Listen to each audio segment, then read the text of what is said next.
instead of Right. statements and looking like, oh, we're down 3% today or 5% or Right. 10% and freaking out, you go to the plan and all of a sudden you're like, wait, at 60, I was supposed to have 1.9 million. Now I think it says 1.8. But when it's all together, the movements, the daily movements become less meaningful because you see how your whole plan works together. Struggling to design the business of your dreams? Well, welcome to Designing the Business, the podcast where we go beyond beautiful spaces and dive into what it really takes to build them. So I'm Risha Walden, interior designer, founder of Walden Interiors, and your host. Every week, I sit down with the brilliant minds behind the scenes, builders, contractors, architects, fellow creatives, real estate pros to talk business. We explore how they got started, what keeps them going, and how they built businesses that not only succeed, but inspire. So subscribe now and join me each week as we design the business together. This week, I'm joined by Lisa Crosta of Crescent Harbor Private Wealth. She is a CFA, a CPA, and she is helping couples, singles, young, old, create the roadmap for how they can create and protect their wealth so that they can hit their targets and build their dream, their vision, and reach the goals that they are working so hard for. It's not just a transaction. It's all about the relationship, something that is so familiar to me. I found it really interesting, and I hope you will too. Lisa, why did you start in your business? So I actually started as a CPA many Okay. years ago, a couple years out of college, but I was very pointed in why I did it. I chose to be a CPA because I wanted to find a way to work with people, individuals. I had it in my head that I didn't want to work for some big company where I was doing their finances. I wanted to work with people. And at that time, I thought CPA was a way to do it. So I took a few detours to get into the wealth management and the financial planning space.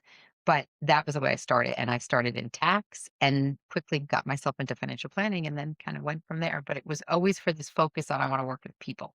All right. So you want to work with people, and so what impact do you want to leave with that? Well, finance can be so confusing. And I Yes. can't tell, even today, I was on with a young couple and she's so smart, so successful. And she's like, I don't know anything. I need you to explain it to me like I'm 5. And I just would love to find people understand their finances better, take control of them better. It especially bothers me when I see a relationship where one person it's changing, but a lot of times it was the man doing Mhm. everything and the woman not understanding and then being left widowed or divorced and being so confused.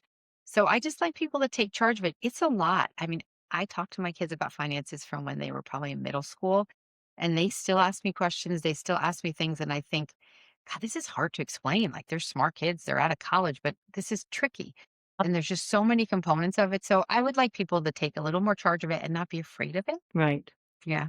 Well, that sounds like my story where, I had to at some point just take over the finances of myself, and it has been an uphill battle, Yeah. right? Yeah. So you finding out you have more clients that are women. Does it make a difference? Do you prefer women? Yeah, definitely have more clients that are women. But what I find is that the couples that come to me, it's the woman dragging her husband to me Yes. generally. And I hear the same story. I just heard this the other day. I convinced my husband to come meet with you. I've been wanting to come. So I find that the women generally like the idea of the plan. It gives them clarity, gives Right. them a roadmap. It gives them answers to all these questions like when can I retire? Can I give my kids money? Can we buy a second home? Anything, the Yeah. questions they have, it's really hard to take the back of an envelope and figure it out these days, Oh, yeah. especially as you've got so many moving parts. Yeah. So, and again, I'm speaking in generalizations because Hmm. everyone's not the same, but the men may be focused on the investments and the women tend to want this big full picture plan. And when they meet me and they realize that's what I offer, they sort of pull their husbands over. Okay. And I joke that like I have to take the guys' heads and turn it away from the investments and look Right. at the plan. And then I have clients for life because they realize the benefit of doing it all together and not just picking a stock or picking, a money manager. So the women tend to lead, the ones that come to Interesting. me. So from what it sounds like, is that the men are interested in actually just like creating the wealth and working on the investments and growing it, but there's no roadmap for what that actually looks like. Like what is like at 2 million, do we have enough? At Right. 5 million, do we have enough? Or we've got 200,000 or whatever, we can make another step, right? Like, The so roadmap. That's the word that's we it. use. Like we or plan creates a roadmap. Okay. And I find something about my female clients want it more, and they pull their husbands along when they're ready to open up to that. That's when they both, come along. And sometimes I only have the female's money. I have a couple cases where it's the couple and they do a plan with me and they're completely engaged, but the man still wants to do his own investments. And I'm fine. Like, Right. it's okay. Okay. I play well in the sandbox Yeah. and I take the women's investments and manage that. And it does start to change over time, but sometimes it starts like that.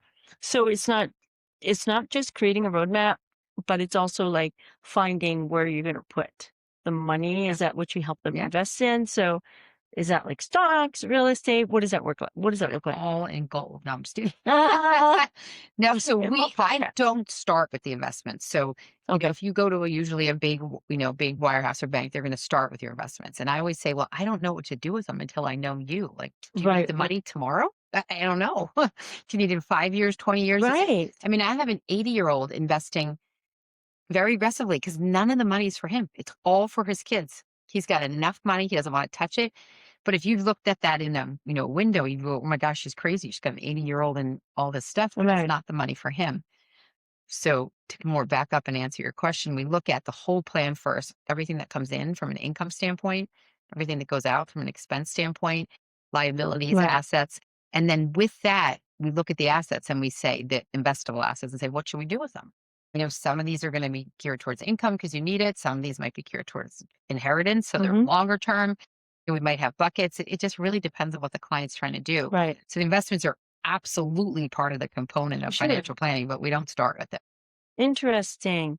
I literally just did a video about how working with an interior designer is not a transaction. And it sounds very similar Yeah. because if you're just looking for like furniture to fill up your room, you are not using the value of an interior designer. And the same for, it sounds like Yeah. for you, like if you're just looking to like, okay, I want you to put money over here and take, like take care of it, like you're losing the value of working with you, which is really like, okay, who are you? Like, what's that relationship? And the more you understand your clients, the better you can tailor for Yeah. how they're going and, how they're using money, what they want to do with it. What does it look like? Right. Absolutely. Very The interesting. Yeah. So one of the thing I will add is when you have the plan and you Yes. have all these inputs in the plan, Yeah. not just four numbers I throw in there, and the market has a bad day, like today. Yeah. Instead of going to your Schwab or your Fidelity or whatever your Right. statements and looking like, oh, we're down 3% today or 5% or Right. 10% and freaking out, you go to the plan and all of a sudden you're like, wait, at 60, I was supposed to have 1.9 million. Now I think it says 1.8. Well, what was I like? They don't even know what the difference is. Right. But when it's all together, the movements, the daily movements become less meaningful because you see how your whole plan works together. And and the proof is in the pudding because when the market really has a bad day, I get very few calls. Interesting. And I have other advisors that are like, "Oh, I've been on the phone all day." I can see my clients logging into the software. So I know they're looking Okay. and they know they can call, but it's in big picture. The big daily movements become really small Right. Because it is a big picture. It's not Yeah. just about, today. oh, that little. Yeah.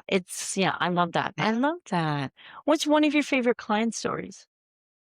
So I had a client early on who she came to me through a referral and we started putting her plan together. So one of the things clients give me when they do a plan is their expenses. And that's usually the biggest, hardest thing for people to do. Not everybody, not my engineer clients, but everybody else. And so we went through the first start of the plan. I was just called the draft, making sure I have all the numbers right. And at the end, she goes, "Oh, I'm so relieved." And I was like, "What?" She's like, "I thought you were going to yell at me." What?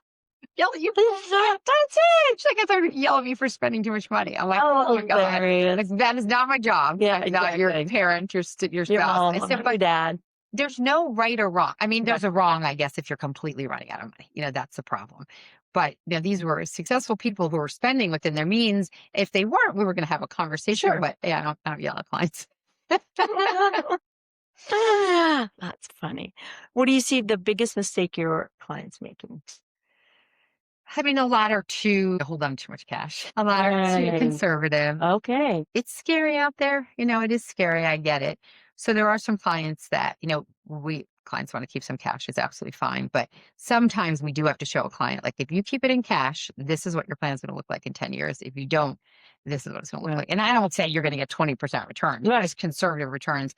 So sometimes you really have to, do it slowly, but show them that there is a way to invest, because most people can't just keep their money in the bank and not run out of money, Right. No, because we got inflation and the interest is not keeping up with inflation and the value of your money is decreasing every day. Yeah, So like you can't put it underneath your mattress and hope right. Yeah. that'll be fine in Hope- 40 years.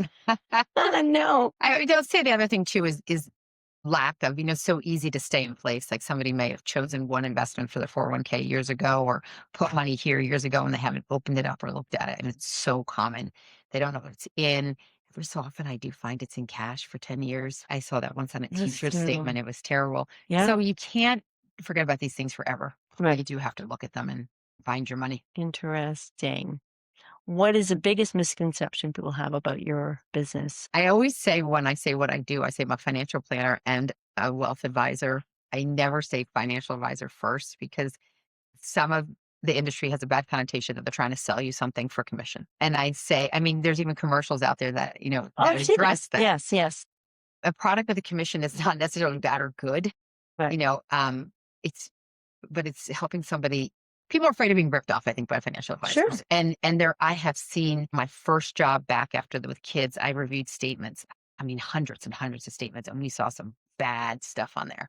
And so you just got to get people to trust you. I don't do that, but they have to Right. trust me Right. and bring them along. So you have to be careful in the industry, Yeah. the way some of this stuff is sold. And not everybody who says they're a financial planner is, really does the whole big picture. So I try to get people to understand the difference. So, what would be the top three things to look for if you were looking for a financial planner and you don't know where to start, but like, what do you think is going to be a good way to, like, good three questions, a good way to get into, you know, Yeah. working with you that they're going to get a Yeah. better idea? So if somebody called me and said, or you called any old advisor and said, how can you help me? And they started talking, I would let them talk and then I would leave.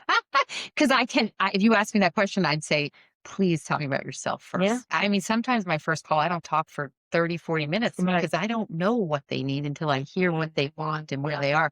But I have seen advisors where they come on and they're like, okay, we're going to do diversified portfolio. We're going to do this. We're going to do that. They know nothing. Right. So my first question would be, listen to how that meeting Mhm. goes. Who's doing the most of the talking? Interesting. Some people say you only want an advisor that can't sell a commissionable product. I don't agree with that. I mostly do, in my industry, it's called asset management fees. So it's a Okay. percentage of asset. You take your assets and you charge a fee on that. When your assets go up, the advisor gets more. When the assets go down, the advisor gets less. That's the standard in our industry. But if a client wants a long-term care policy from me, I can sell it and I will. That's a commission product. That doesn't Right. make me a bad person. Right. Right. But you'll see some people say, I don't sell, I'm a fiduciary, I sell nothing commission. So I do here and there where it's appropriate. And so I don't think that's a question. But like, I think if you looked up in Google, or some of the people who maybe do like financial planning on the internet Okay. would say, get somebody who's a fiduciary. Now, I'm a fiduciary as a certified financial planner, but I can sell a product that has a commission. So don't base it only on that. Right. So I'd say, make sure they ask about you. Don't concern yourself too much with the commissionable products, but you should ask if there's a fiduciary. A certified financial planner is what I am. I have to do certain things to be that, and I have to keep up to be that. Anybody can just say financial planner. So those are two different things. Right. Oh, Um, did not know that. and like, I have a little trademark by the CFP. Okay. I'm trying to think of a third thing. And I guess I would ask them who their clients are. We all have broad clients, but we all kind of have little niches. And like I said, for me, the clients that come to me, it's often because they have a question. They're like done trying to figure it out on their own. Right. And if all you want is the best stock pick every day, and the different ideas, and constantly changing, I'm not your person. Right. So find out what your person's good at, if it gels with you. Right. So at Crescent Harbor, Mhm. you are sort of like your own business, right? And because you've worked before with another firm where you were just I was an an employee. Yeah. and now you're working to build like from more a business owners. Tell me about the difference of that. Like, Yeah. how does that work? So in our industry, can you whether you own your own clients or not. In my previous jobs, when like I said, I took some time off with my kids and came back. So I didn't have a book of business to help pay the bills. Right. So I went to work for a company where I was the planner for the company Okay. and got paid as an employee. But for me, it was a great start back after taking some time off because I saw so many clients that I wouldn't have seen if it was just me. And then I've transitioned now to this registered investment advisor as our firm, and I'm becoming a partner as we speak, basically in the firm. Fantastic. Yeah. And I build my clients, and that's how I, make money is to grow my clients. Right. We do use a company called a broker dealer to run all our compliance because our industry Okay. has a lot of compliance. We share a tech stack with that. We get Good. investment ideas with them. And so there's 120 of our companies like us that are, independent, but use this broker dealer to help make sure we follow all the rules and help us Right. with the paperwork and tech and a lot of nonsense that in our Okay. industry. So it's nice. We get the power of so many people together, but nobody tells us what to do. There's no boss that says, you got to buy this stock for your client or you have to use this money manager Right. for your client. You will see that at other places, I don't wanna name names, but, Right. we are independent in that way. Right. Okay.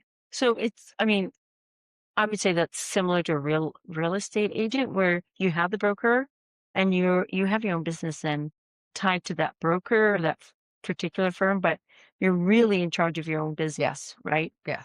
And then the way you do the business is how you did the business, not how about how they haven't set No, they don't like, set okay, you need to do this and follow this and here's the head. like, some of the big shops get paid differently by different things they put you in. Mine doesn't work like that. Like, it doesn't matter if I use this portfolio or that portfolio. If I tell you this is the fee that you pay me, that's the fee. Right. I pay the managers, underneath that, but Right. I have no incentive to do anything. Nobody's coming from above to me to tell me what to do, Yeah, is that's the easiest way to fantastic. visualize it. Right. Yeah. So then it allows you to really personalize for each client. It's Yeah, not a really one do. and done. It's a everyone has their own sort of portfolio, their own goals, and you can say, okay, this is, the puzzle pieces that are going to create the puzzle Yeah. for you. Yeah. Different than And I had a call just like that today. I had a call with my clients tend to be 50 and older, but I have a couple younger clients that they're really fun to work with. They don't have okay. kids yet, Yeah. and they're being so smart. They're saving, and they wanted an advisor. And this one client had some new money to invest. And we were having and hawing because they're going to buy a house one day, and we decided this was money not for the house. So I was able to show them something, pretty aggressive for this small bit of money for them. And we had it up on the screen. We looked at all the holdings. Like, they just loved it. They were like, "Oh my gosh, we want to invest in that. We don't know how to do it on our own." Right. And so it was nice, and it was very specific to their needs for this little slot of money Right. for them. Oh yeah. I love that. What advice would you give a professional just starting out in your business? So really, our industry is kind of bifurcated, the right word, but there's different ways to work in it. You can work in the wirehouse world, and the big houses, Merrill, JP Morgan, and they have a very different model than we do. Um, you can go to the insurance world, and they also have a very different model, the Mass Mutuals, the New York Lifes. And when kids come out of school and they say they want to do wealth management, because some colleges actually have that, Okay. um, or e-finance, it's confusing. I've talked to a lot of kids about it to know that there's these different avenues. The avenue that I'm in is more called the independent space. The growth is amazing, and the owning your own business is really amazing. Right. I do see a lot of people start at the bigger shops, get some training and leave. Um, but I would try to understand the different spaces available and also how they pay. I think having a CFP is you have to have some kind of designation that you worked on, I believe.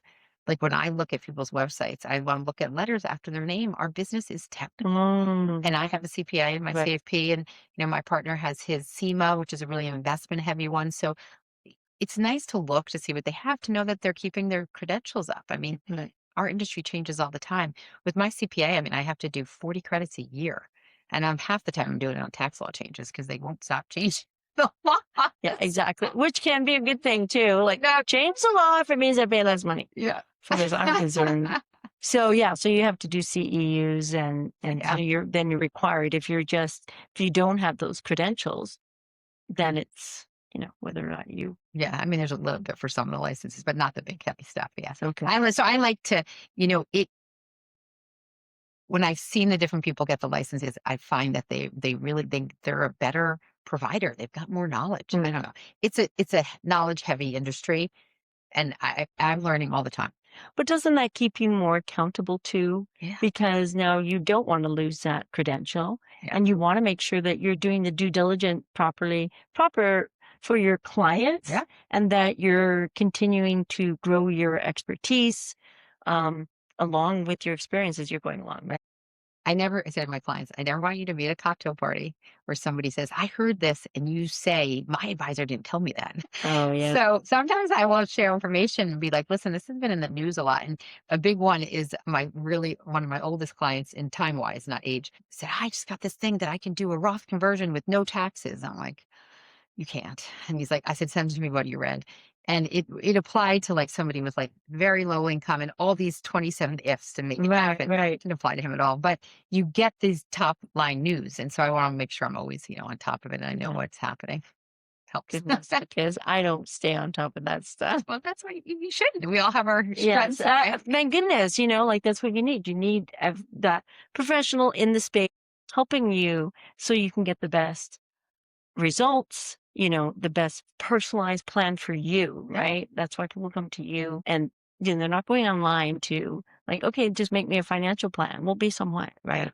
Yeah. It's the same, like, don't go online and get a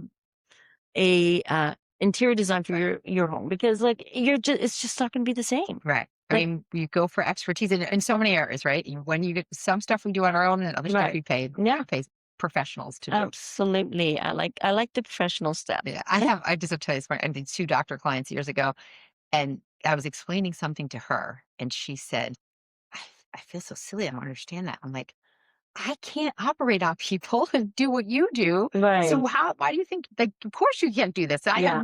You shouldn't be embarrassed. Like, we all have our own skill set, Yeah, and these absolutely. are super smart people. They just didn't understand this one aspect of finance. So Yeah. anyway, Well, it's like who Malcolm Gladwell who talks about the 10,000 hours, yeah, right? yeah. And so you're not putting 10,000 hours into everything. No, I mean, but yeah, seriously. I mean, it's nice to want to do it yourself and yeah, go on a YouTube video but really is that the best use of your time? that's a decision people And make, right? with financial advice, there are so many avenues. So you want to have somebody who has that breadth of knowledge Yeah. because yeah, like like I study a lot in real estate. Hmm. I know nothing about stocks, bonds, options, IRA, 401 Roth. Like, okay, I know those terms, A lot of but outliers. yeah, exactly. And we like to make it really confusing. Apparently, I like tax. There's a 3-letter word in Yeah. it. Um, like I'm not gonna spend the time doing that. Yeah. So what keeps you inspired to continue? I think my clients saying to me, just I don't want to say thanking me, but thanking me for explaining things to them and making them feel like they're gonna get through whatever it is they're getting through. And I'm not saying it's a problem. It might just Right. be a decision. I always say, like, afterwards clients put their shoulders down. I'm like, okay, I got Right. this. Yeah. And it's so different for everyone. I have two clients that are similar. They came to me the same similar time with similar amount of money. And one hired me really because he wants to spend money, but he doesn't know how much he can spend. And he has enough, Right. but he needs me to help him spend. He's like, I don't want to die with too much at the end. Right. Or he didn't live his life. And the other one is in a very similar situation, but spends much, much more. And she wants to make sure she doesn't run out. So it's so funny. Right. So seeing them really seeing clients get a little more comfort and being a little more at ease because money gives people a lot of anxiety, I'd say is what makes my calls enjoyable. At the end, people are like, "Okay," then I feel good. Yeah. Yeah. No, you're really helping people. I mean, we're spending a lot of hours working and trying to create wealth for ourselves. And, it's one thing to create it, but then what do you do with it? Yeah. Right. Yeah. Definitely not under the mattress. What's one thing about yourself that you are working on changing? So I don't know about changing, but working on having all my own clients is I've had the clients, but having it in the business sense. Okay. So I want to really get my this is more inside, I guess, my Yeah. procedures and processes Sure. good. And I always feel bad if 2 months go by and I haven't spoken to a client. Right. And, not every client needs to be spoken to that frequently, Right. but I'm trying to really work on my system so that I don't want anybody ever to Feel reach out to me right. before I reach out to them. Yeah. Like, unless something comes up. No, I agree. That's a good one. It's like processes are important because you want to be able to you don't want to be disturbing your client, but you want to know them. They're there, you're thinking about Yes. them. They're in your plan, especially, because for you, you're doing it a continual, Yes, it's a right? continual part. Yeah, the financial plan is you hired me and And to grow the wealth. And yeah, like in 30 years, we're going to be there at the end of, right. whatever it is. But like for me, there is an end date to Yeah. usually my project, although there's always another project because That's just that's true. just the way the homes are. But, Yeah. um, Yeah. So it's for me, it's figuring it out. I have more clients now mhm, than I did when I came over to where I am now, which is about a year and a half ago, and which is great. But I want to make sure I keep it. I'm just working on the best way to do it. I yeah, live by my calendar, and that helps. But yes. and using a little AI for notes and all that stuff. So Mhm. that's been good. We just started a new like approved for our industry note taker that helps. So yeah, that's my I'm trying to figure that all out. Okay. Well, it is a process and it Yes. keeps changing. And then there's so many ways to keep in contact with your client. I know. And I don't, I try to it's so easy like everybody to work from home because I do work from home Sure. 4 days a week. So, do you answer an email at 8 o'clock at night? I do not. I really try to put hard lines in. I don't answer on the weekends unless it's important. I see Right. it pops up and I make sure I leave it as mark unread, which is Right. my thing. If you read something and you You don't want to do respond to it, you right. have to go back and mark it unread. But, I try not to do that.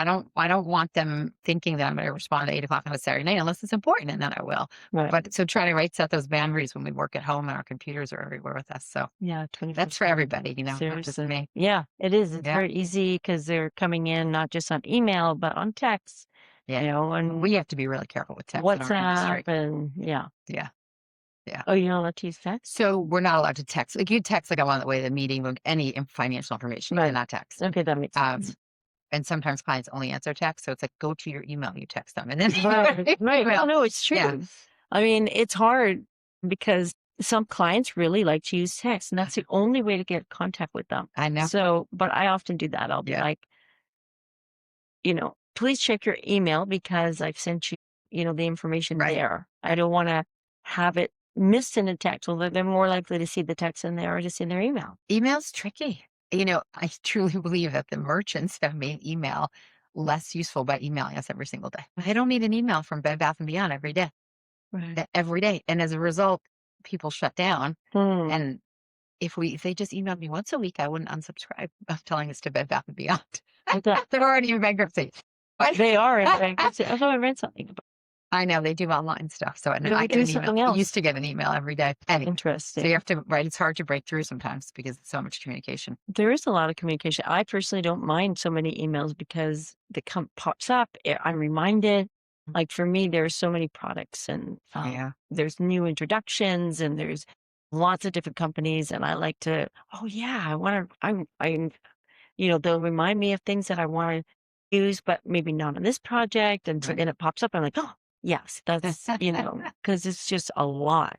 And I don't necessarily look at it, but it's a great reminder. Yeah. So that's funny. Yeah, everybody has different Yeah. reactions to Yeah. too many emails. I mean, how many times have I unsubscribed and But then then I buy end up something. then I buy something again. So clearly, like the number of emails isn't like, and that I unsubscribe doesn't make a difference. I still am buying from them. Yeah. It's to me, it's a half an hour you have to add to your evening, Mm, I will say after work to clean up your emails, your mm, personal emails. I feel like with 3 kids and everything going on, if I could skip a day, but there's something in there usually every couple of days that I need to read. mm, It's something from health insurance, it's something from whatever. But it's like I have to give its time. It used to be like quick. right. I find you actually have to do it or Yeah. they just get Oh yeah, I get rid of those emails. So this was not to be about email, man. yeah, really, but it is part of the business Yes, because it yes, is managing. I yep, mean, it's keeping account. Like the thing about the email is that now you have a record for the conversation. mhm, So when the client's coming back to you and saying, well, you didn't say that, or I didn't understand that, and you're like, okay, and on October 10th, yeah, I sent you this email, you confirmed it. Like, here it is. yeah, And it's not to be like um in confrontation, but it's, when we're not meeting yeah, we're not face to face and we're not confirming that they actually took it in and gave it back to us, the fact that they got the email and they confirmed right, it, that's as good as it's going to get, yeah, right? absolutely. Yes, I hear you. So what do you think needs to be improved in your industry? Um, I I think this is too like minutia, but there are products that are sold at these high commissions. I don't know why they just don't change the commission schedule. Like the insurance company should just change the way people get paid, and I think there'd be less abuse. So this is not really for probably our audience, but there's ways it can be fixed. But in general, So do you think that's why you kind of don't really subscribe to that paid by commission? Like you're not selling those paid commission products I so do much, here and there, but they're not. but they're not my bread and butter at Right. all. I saw so many poor things sold when I first came back to work and I always just thought, well, just don't pay anybody that much up front. Pay it over, then less people would sell it. You can still get paid, but just spread it out. Spread out. But I just think the industry, I don't know. It's like you said, there's a lot of different ways to find an advisor. There's a lot of, people you want to be careful and understand how your advisor is getting paid and where they're getting their direction from. We keep trying to make it clearer, we as an industry, and it's not getting clearer. Like we have to send out these disclosure forms anytime somebody signs up, and Okay. they're like pages long. No one's going to No, read it. nobody's gonna read it, so you're not even So disclosing. like we're disclosing anything. we're disclosing it, but who's reading it? Like those agreements you sign, like on your Yeah. phone, right? Like when I get to the bottom. So Yeah, like just 30 pages. so I don't know what the answer is. It's great to get referrals because there's so many good people in the industry. There Right. really, really is. I mean, the bad apples to me are very small. So many good people. Get a referral. Take your time, talking to people and hearing what they have to say and making sure that they listen. Right. And try not to. I guess my biggest thing is like it's not about the investments are a piece of it, but it's not the only thing. Look at the whole picture. Right. I mean, there's social security questions, long-term care, Yeah. insurance, estate planning, So then so do you much help more. clients? Actually, this is interesting. Do you help clients, like, do they come to you and say, look, we want to buy a house? And then you say, okay, this is what we have to do to. Oh yeah, Yeah.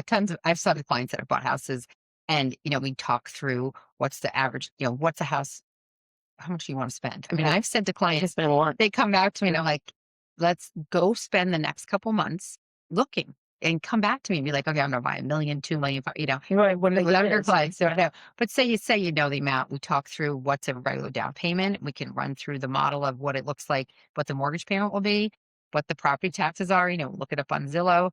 Um, Talk to them about how the whole mortgage works. And then I'll help them with a mortgage broker. So one of the things that I do is there's so many people in my industry that my clients need that are not me. So Right. they may need an estate attorney, they may need a CPA to prepare taxes. I don't prepare taxes. They may need a mortgage broker, a CFO for their company, like a fractional CFO. So I always say I'm a concierge at the end. Like, who do you need? Who do you need? I got all these people on my bench. So I'll direct people to mortgage brokers. Sometimes more than one. Right. Just like could explore the different options, but I like to be there as a resource because Sure. there's so many little avenues that they have to leave my world for to get help. Yep. No, we'll walk through the whole thing, run the different mortgage rates, different amounts. You'll need an interior designer too. A lot of people There you go. don't think about, they think about, no, they think about buying the house. And I have clients that it's happened to them. They buy the house and they're like, okay, I want to do all this. And then they don't realize the expense of maintaining the home, right? So they're like, oh, I just bought this $2 million home, but you didn't take into account that I remember my first home. I didn't do this. I didn't think, oh, I need to have the lawn care and the bushes. And then there was blowing out, keeping track of what's that called? The watering system, the roof, and the repairs and So and then I moved in thinking, okay, well, you're done. no, I didn't. I actually, because I always move places and I think about what I want to change, but I moved in thinking I'm going to make all these changes, but this other maintenance stuff took precedent, right? Yeah. And it's like, okay, that's great, but then you're not going to get that new kitchen. You're not going to get, be able to do it all because there hasn't been the thought of okay, what is it going to take to get this place to look like your home? Yeah. Not the previous owners, right? Because Yeah. everybody wants to have their own home, right? I was just on a call what's Monday, I guess it was, with a client they Right. have a budget for the renovation. It's been in their plan. They're finally doing it. She called me to go over the numbers again. She's like, which account are we taking it from? And I was like, Right. remember, this is the savings account for that. And then we're going to use this. And, we walked through the whole thing. So the clients call me all the time. A client called me one year that wanted to buy, $300,000 boat. I was like, okay, let's put it in the plan, see what it looks like. What does it look like? But the other thing when it comes to buying is like I said, I have a couple younger clients and, homes are expensive right now, especially around here. Mortgage rates are still pretty high. Yeah. And some of them are getting nervous that they should buy, but they're not really ready. And I say to them, don't first place, don't fret about it because a home is an investment, yes, but it's also a Yes. cost. You have to pay to live. So whether you pay to rent or you pay to buy a house, there's a cost. It's not like one's free and the other one's great. Yes, your home can go up in value, but there's interest is wasted money. It really is, right? And fixing a roof and fixing a plumbing problem is those are expenses that you won't have in a rental. Yep. So if you're not ready to buy and like I always say, don't feel bad. There's a cost of owning a home either way. It's not you waste money in both cases. Right. And the average age to buy a home now is up to 39 because it's so Right. expensive. So Actually, I was I just we want, were talking about all weekend. I was at a real estate summit, yeah, so that's what we were talking about. How the average home has gone up, and people are looking more to rent now because yeah. they don't want the maintenance problems. They Mhm. don't want.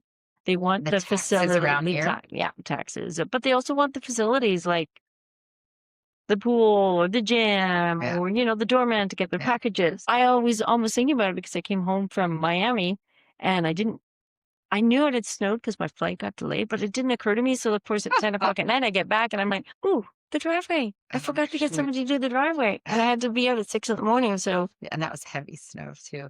it So was not fun. I'm like, I got we'll talk through, way past the numbers so people right. can Yeah. understand. And I've had a few clients lately afterwards go kind of like thing with the shoulders, be like, oh, I didn't really want to buy, but everybody keeps asking me when I want to buy, and now I feel better not buying. Yeah, but you can actually have clarity, Yeah, right? And then that clarity gives you confidence. yeah, And that's really what you're selling is the confidence, right? yeah, To know that you're on the right path, to know that you're doing it, in a way that is going to hit your target, yeah, yeah, right? And make your goal and make your goals, your dreams come true, right? yeah. Yeah. In your time frame, not somebody else's. Yeah. In your time frame. Well, if people want to get a hold of you, where should they go? So the website for the name of the firm, it's a little long, is Okay. Crescent Harbor privatewealth.com. Votes. But LinkedIn's easy too. My last name is Crosta, so it's Lisa Crosta. LinkedIn is where you can find me too and message me. Okay, we'll put all the links for getting hold of Lisa. If you like what she's talking about and you want to know more, you want to connect with her, we'll put everything in the notes below. And thanks so much for joining me. Thank It's you. very interesting. Lots of things. I'm not a finance person. It's good to know these things. Yeah. Yeah, absolutely. If you like conversations like this, then join us in the next video and learn more and spend more time with us.